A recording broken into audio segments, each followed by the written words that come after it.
এই ছোট লোকের বাচ্চা, তোর এত বড় সাহস, তুই এখানে ডিউটি বাদ দিয়ে বসে বসে রুটি খাচ্ছিস?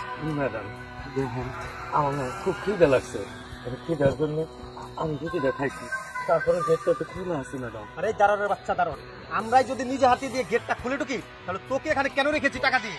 আঙ্গুল চোষার জন্য? বসে বসে তোর চেহারা দেখার জন্য?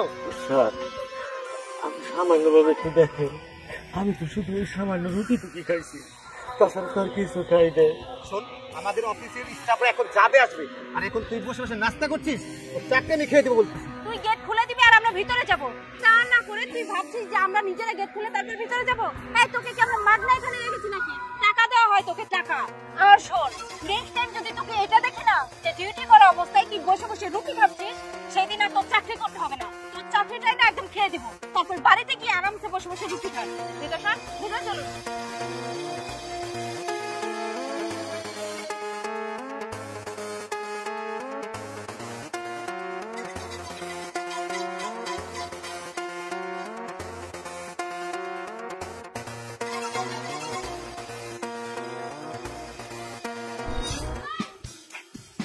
কি ব্যাপার, দারোয়ান কাকা আবার কোথায় গেল?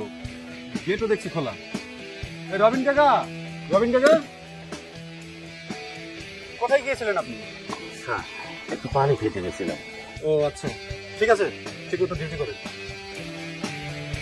আচ্ছা, আপনাকে দেখে কেমন যেন গম্ভীর মনে হচ্ছে, খুব মন খারাপ। কি হয়েছে বলেন তো? না স্যার, আমার কিছু হয় না, আমরা তো দারোয়ান মানুষ, আমাদের কাছে আর দৃষ্টি কি এমনি স্যার। চাচা, আপনি নিশ্চয়ই আমার কাছে কিছু একটা লুকোনোর চেষ্টা করছেন। শুনুন চাচা, আমি কিন্তু এখানে দীর্ঘদিন যাবৎ জিএম পদে চাকরি করছি, আমি কিন্তু আপনাকে আজকে চিনি না, অনেকদিন ধরেই চিনি। আচ্ছা বলুন তো কি হয়েছে আপনার? স্যার আসলে হয়েছে কি, আমি সকালে থেকে এই জায়গায় ডিউটি করতেছি, কাজের চাপে আমি কিছু খাইতে পারি নাই, তখন ওই স্যার দোকান থেকে একটা রুটি আইনে আমি কেবলই খাইতেছি, হৃদয় স্যার আর পিটি ম্যাডাম আইসা আমার মুখের থেকে রুটিটা নিয়ে নিচে ফেলাই দিছে স্যার, আর আমারে যা ইচ্ছা তাই করে অপমান করছে, আমার মুখোমুখি করছে স্যার। স্যার আমরা দারোয়ানের চাকরি করি, তাই বলে কি আমরা মানুষ না? তাই বলে কি আমরা খাইতে পারব না? আমার একটা রুটি খাইছি বলে আমার এই ধরনের অপমান করলো স্যার।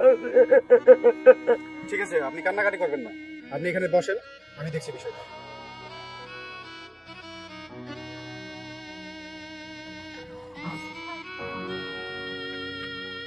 আচ্ছা বলুন তো, এই যে আপনারা দুজন কোন সাহসে এই দারোয়ান চাচার মুখের খাবার পার্টিতে ফেলে দিয়েছেন এবং তার সাথে খারাপ ব্যবহার করেছেন? আরে স্যার, আপনি জানেন না এখানে আসলে হয়েছেটা কি? আমরা যখন সকালে অফিসে আসি তখন দেখি এই দারোয়ানটা এখানে বসে বসে রুটি খাচ্ছে। কেন খাবে? আমরা যেহেতু অফিসে আসছি, আমাদেরকে গেটটা খুলে দিবেন, আমাদেরকে সালামও তো দিবে। আর এখানে তো আমরা না এসে একটা চোরও আসতে পারতো, দারোয়ান তো সেটাও খেয়াল করতো না, এখানে তো অনেক বড় একটা ক্ষতিও হতে পারতো, তাই না? চুপ করুন আপনি, এই দারোয়ান চাচা সম্পর্কে আপনি এত বাজে বাজে কথা বলছেন, আপনার কি এদেরকে মানুষ মনে হয় না? আরে আপনারা তো এসির ভেতরে বসে ঠান্ডা হাওয়া খান, কিন্তু এই দারোয়ানরা রোদে পুরে জলে বৃষ্টিতে ভিজে দিন রাত আমাদের অফিসটাকে পাহারা দেয়, আমাদেরকে নিরাপত্তা দেয়, আর আপনারা তাদের কথা একটাবারও চিন্তা করেন না, তাদের সাথে এরকম নির্মম ব্যবহার করেন কোন সাহসে? আপনাদের কি একটাবারও লজ্জা করে না? আপনারা এই দারোয়ানকে এইভাবে অপমান করেন। আচ্ছা আপনারা একটাবার ভাবুন তো, আপনারা যখন ছুটি পান তখন পরিবার পরিজন নিয়ে আনন্দ ছুটিগুলো কাটান, কিন্তু এই দারোয়ান চাচা সে না পায় কোনো ছুটি, না কাটায় পরিবারের সাথে সময়, শুধু দিন রাত পরিশ্রম করে আমাদের অফিসটাকে নিরাপত্তা দিয়ে যায়, আমাদেরকে নিরাপত্তা দিয়ে যায়। আর আপনারা কি না সেই দারোয়ান টাকার মুখের খাবার ফেলে দেন? আরে আপনারা কি মানুষ নাকি অন্য কিছু? এই কাজ করতে কি একটাবারও আপনাদের বিবেক বাধা দিয়ে উঠলো না? আচ্ছা দারোয়ান বলে কি তারা মানুষ নয়? তাদের কি ক্ষুধা পায় না? আরে স্যার, সামান্য একটা দারোয়ানের জন্য আপনি আমাদেরকে এইভাবে অপমান করতে পারেন না স্যার। তাছাড়া ও এখানে কাজ করে শুধুমাত্র আমাদেরকে দেখাশোনা করার জন্য, আমাদের গেট পাহারা দেওয়ার জন্য, আমাদেরকে অপমান করার জন্য না স্যার। হ্যাঁ স্যার, হৃদয় সাহেব যা বললো তো ঠিকই বললো, সামান্য একটা দারোয়ানের জন্য কিনা আপনি আমাদেরকে অপমান করছেন। এই চুপ করুন আপনারা, আপনারা অন্যায় করেছেন, আপনারা এই দারোয়ান চাচার কাছে ক্ষমা চাইবেন। সরি স্যার, মাফ করবেন, আমি সামান্য একটা দারোয়ানের কাছে মাফ চেয়ে আমি তার কাছে ছোট হতে পারবো না। সামান্য দারোয়ানের কাছে ক্ষমা চাইতে পারবেন না, ছোট হয়ে যাবেন, ঠিক আছে? তাহলে আপনাদের মতো সামান্য কর্মচারীদের আমার অফিসে কোনো দরকার নেই, বেরিয়ে যান বলছি। মানে কি বলছেন এসব স্যার? মানে যা বলছি তাই, বললাম না কোনো দরকার নেই, বের হয়ে যান আমার চোখের সামনে থেকে, চলো। স্যার আপনি আমার জন্য এত বড় অফিসারকে ফ্যাক্টরি থেকে তাড়াই দিলেন স্যার।